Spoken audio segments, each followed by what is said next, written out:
enchaîner et continuer pour parler des dons, puisque les dons c'est hyper important. Écoutez le public. Regardez-les. La standing ovation, mesdames et messieurs. Une standing ovation. Standing ovation. Programmeur. Quel run. Début mai, j'ai fait un tour à Speedon, le marathon speedrun caritatif organisé à Lyon par Mister MV. L'événement était vraiment top. C'est la première fois que j'y allais. C'est rempli de passionnés de cette discipline que j'aime tant et parmi toutes les perfs que j'ai vues, il y en a une qui m'a marqué. Tout est possible dans la vie les potes. Des runs spectaculaires, il y en a eu. Genre Logis qui finit du premier coup le passage le plus difficile du mode Kaizo d'Odyssée, c'était incroyable. Ça y est, c'est monstrueux. C'est monstrueux. Mais là, on parle carrément d'une standing ovation. Genre, j'ai l'impression que c'est rare quand même. Cette run dont on va parler, c'est la préférée de pas mal de monde, dont moi. C'était trop bien. trop beau. Je pense ma run préférée jusque-là. Ah, c'était magnifique. Ouais. Et surtout, ces applaudissements, ils résultent pas seulement de la performance du runner, même si la run était exceptionnelle, vous allez voir, vous allez kiffer, mais c'est juste qu'après la fin de la run, il s'est passé quelque chose de très touchant qui m'a, je vous avoue, bousculé au point d'avoir directement envie d'en faire une vidéo. Laissez-moi vous raconter l'histoire du joueur Hammerkick et du très méconnu jeu The Typing of the Dead.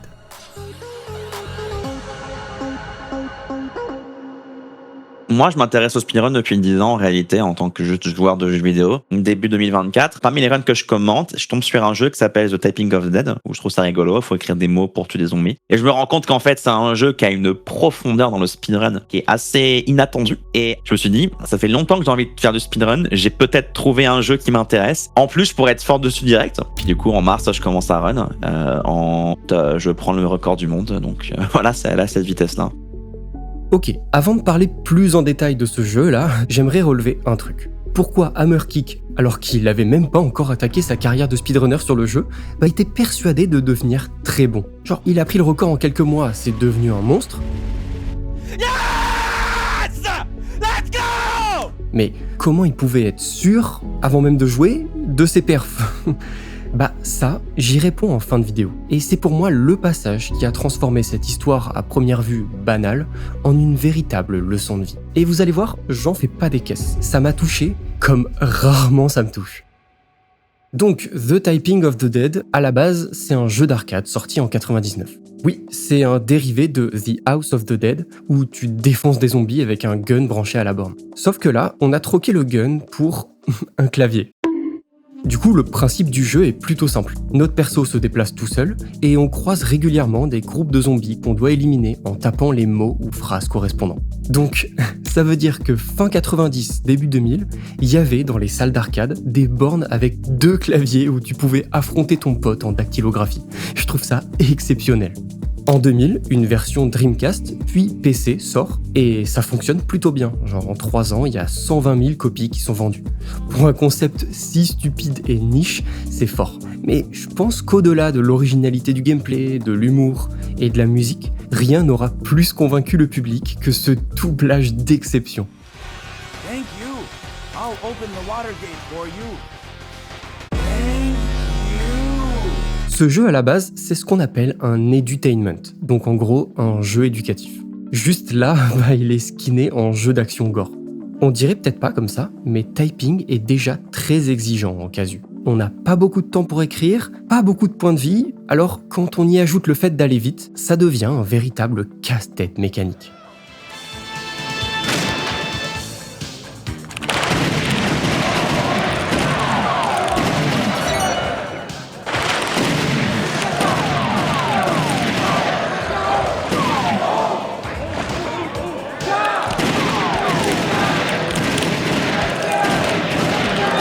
Nice. C'est bien passé. Félicitations, bravo. En fait, je savais pas du tout que les gens allaient hurler des phrases dans ce film-là. C'était si drôle. C'est Mais exceptionnel. genre, je commence à entendre dans mon casque des gens qui hurlent, genre mais qu'est-ce qui se passe? Ah mais ils lisent à l'écran. Et c'était trop marrant.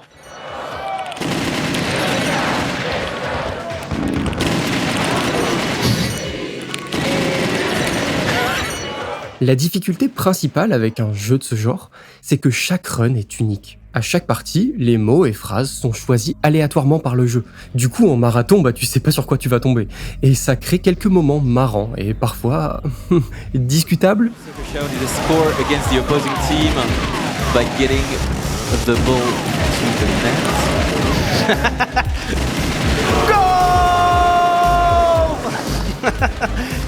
Un par un, c'est même pas du swap color parce que c'est de la même couleur, c'est nul. Is that it? C'est tout dans le public, vraiment? Tout, is that it, public? Oh! Allez, le dernier, vous me hurlez. Be cool, Billy! Ah, et c'est là où toute la différence de taper à 200 mots minutes, c'est impressionnant quoi. Les diarrhées buccales, ça part à quelqu'un. En fait, le dictionnaire, c'est un dico qui est dispo en ligne. C'est vraiment un pool de mots qui est immense. C'est 19 000 lignes, le dico. Il y a de l'allemand dans le dictionnaire. Ça, c'est absolument intankable. Il y a des phrases que je reconnais à force de run, mais je découvre des nouvelles phrases à chaque run, en fait. Il y en a toujours au moins une ou deux où je suis en mode première fois que je la vois. Et surtout, même si tu l'as déjà écrite, je sais pas, il y a 2 mois dans une autre run, ça va pas changer grand chose au final, j'imagine. Non, tu vas. Puis il faut réagir en fait. Il faut lire la phrase et réagir, et ça, faut que tu le fasses rapidement parce que si t'es un peu lent. En fait, ton temps de réaction pour voir la phrase, la lire et l'écrire correctement, c'est une time loss de plus d'une minute au fur et à mesure. Juste le temps de réaction humain en fait. Bon, vous l'avez remarqué maintenant, mais Hammerkick écrit légèrement vite. En fait, sa moyenne, c'est 200 mots par minute. En comparaison, la moyenne française, c'est 5 fois moins, c'est 40. Une personne qui utilise pas mal un ordi, c'est plutôt 70. Après, t'as les mangeurs de cartes graphiques sur Reddit qui sont à plus ou moins 140. Et moi, je suis autour de 80. Comme je vous l'ai dit, Typing est un jeu déjà hardcore en casu. Plus on avance, plus on passe de mots relativement courts à des phrases interminables. Ce qui fait que même Hammer y galère. Et ce qui fait aussi évidemment qu'on perd du temps sur notre run. Alors, pour contourner un maximum les phrases à rallonge, on va volontairement prendre plusieurs fois des dégâts. Nice, le tranquilizer du coup là, la bonne RNG, félicitations. En bas à gauche, vous avez les points de vie de Hammerkick et en bas à droite, Press Enter Key Credits 5, c'est-à-dire qu'on a 5 crédits. Et l'utiliser un crédit, c'est super important. Quand on perd tous ces points de vie et qu'on utilise un crédit, le jeu considère que vous êtes nul, à raison, et baisse la difficulté du jeu. Et donc du coup les mots sont plus courts et on va utiliser en gros ces crédits de manière à gagner du temps. C'est-à-dire qu'on va les dépenser de manière habile, on va prendre des dégâts par-ci par-là pour optimiser les chemins. Cette technique, elle fonctionne un peu partout, c'est pratique. Mais arrivé au boss final, on rencontre un problème. Donc de ce que m'a expliqué Hammerkick, c'est qu'en run classique, bien au chaud à la maison, on utilise le 5e et dernier crédit pendant ce boss pour réduire une dernière fois la longueur des phrases. Mais en marathon, là où on peut pas se permettre de reset, on garde ce crédit en rab, comme une sorte de seconde chance pour pas game over à 30 secondes de la fin. Et ça, ça fait qu'on doit battre Emperor, donc le boss final, en difficulté maximale. Aspidon, quand tu arrives au boss final, tu te dis que globalement, en fait, il y a des phrases qui sont humainement impossibles. En fait, tu vas prendre un dégât forcément. Et d'ailleurs, il y en a une à un moment que tu rentres et t'es en mode, je sais pas comment j'ai fait, c'est censé être impossible. Il y a une attaque en vrille et c'est l'attaque en vrille qu'on veut. C'est censé être impossible, je sais pas comment je l'ai fait. Félicitations. Comment ça a pu arriver ce scénario? Qu'est-ce que ça veut dire en fait une phrase impossible? Ce qui rend le truc quasiment impossible, c'est que tu as 4 à 5 secondes pour écrire 4 phrases qui vont avoir tous une complexité très différente. Est-ce que c'est vraiment impossible? Non, bien sûr que non. Mais c'est juste une difficulté qui est extrême. Le jeu te demande la perfection à ce moment-là, et la perfection en dactylo, tu l'auras jamais. Tu seras jamais à 100% de précision sur un truc comme ça. À ce stade, il y a des phrases qui demandent d'atteindre 300 mots par minute. Non mais on est où là? Il y a un putain de bouc sur Terre qui y arrive. Allô? Vous imaginez à l'époque, en salle d'arcade, le gosse de 10 ans qui a claqué le SMIC de sa daronne dans la borne et qui se fait éteindre par un boss final impossible? Surtout que, vous avez dû le comprendre maintenant, mais il n'y a pas de version française. Les seules langues de dispo, c'est l'anglais et le japonais. Alors, quand, en plus de devoir écrire vite, tu dois, devant 2000 personnes, trouver la bonne réponse d'un quiz rempli de pièges et de jeux de mots vicieux qui sont pas dans ta langue maternelle, tu fais quelques erreurs un peu tendancieuses. Qu'est-ce que tu peux faire avec maman? Oh, je l'ai eu. Oh, bien joué. Qu'est-ce qu'il y a des... ouais. Une chaise à des pieds, tout à fait. Ouais. Qu'est-ce qui est mieux? Servi croix. Limonade. Qu'est-ce qui boit du sang? Ouais, ok, j'ai mal vu. L'anémie, c'est... Ouais, qu'est-ce qui le dégât est pas dramatique, c'est une perte de temps là. Faut pas lui dire. Let's flirt. Ah, mais oui, non, mais d'accord. T'es dragué le beau-père, c'est pas Ouais, non, mais j'ai eu un petit choc mental, T'inquiète ça arrive. pas. Avec maman. Ah, décidément. Ok. Non, on fait pas. Wow, pardon. Bon, ça va, c'est bizarre, mais ça va. C'est un peu ça, c'est quand même. Non, mais c'est le genre de piège où je commence à écrire, je me dis, attends, wait, non, c'est pas ce jeu-là en fait. Il y a 19 000 lignes, alors vraiment, les questions.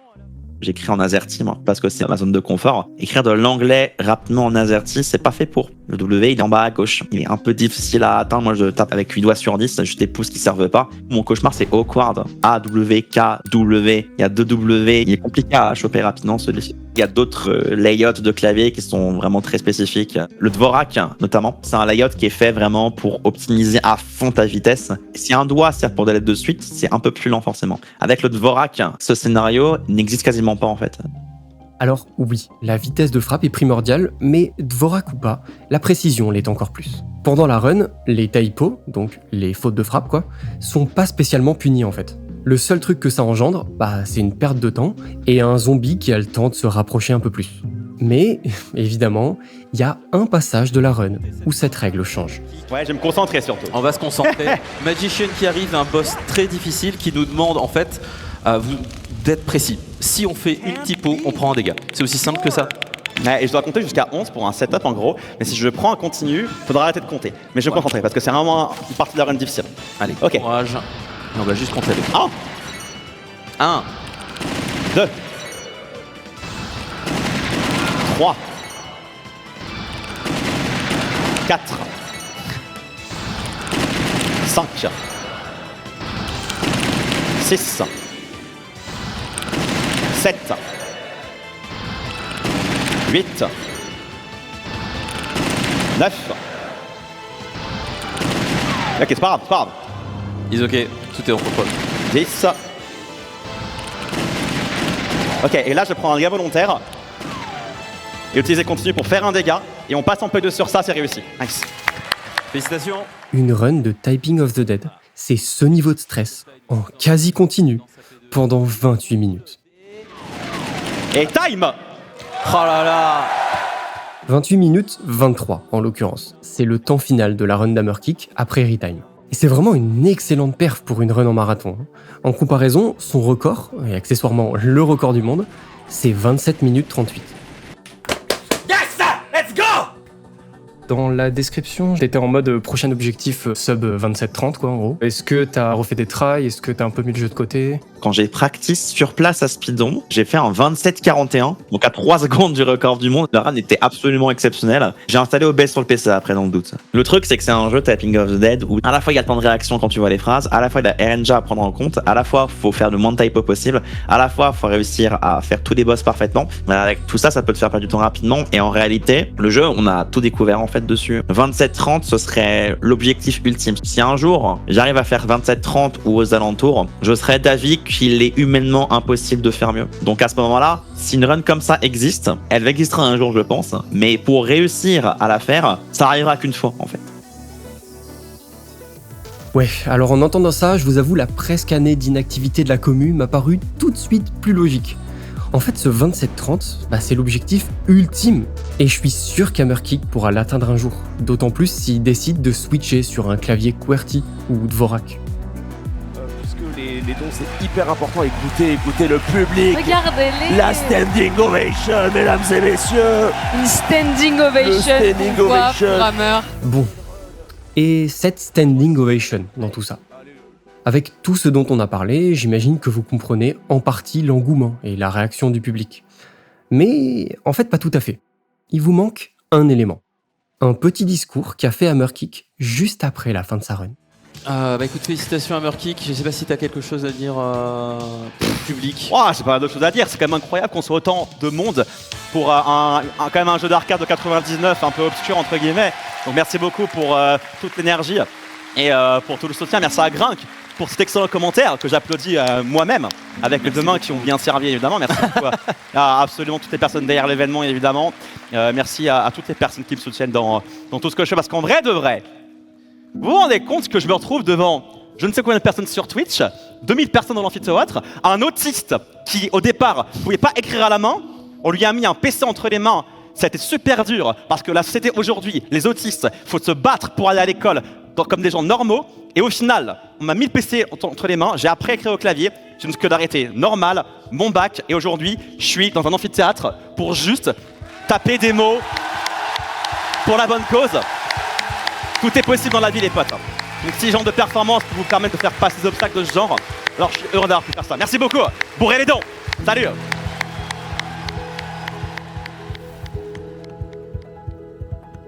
En fait, je suis dyspraxique, j'ai des problèmes de coordination au niveau de mes mains et je fatigue extrêmement vite en écrivant à la main. L'idée qui a été mise en place, c'est que j'ai un ordinateur en cours pour que je puisse écrire.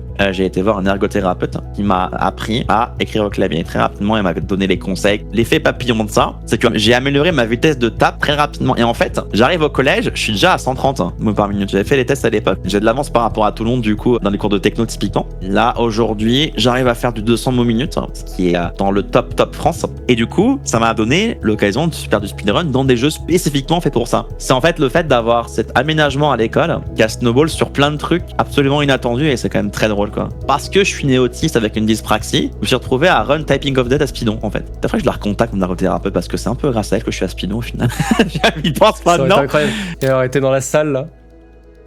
Alors au final, si le speedrun attire autant de monde, c'est peut-être pas seulement pour la performance.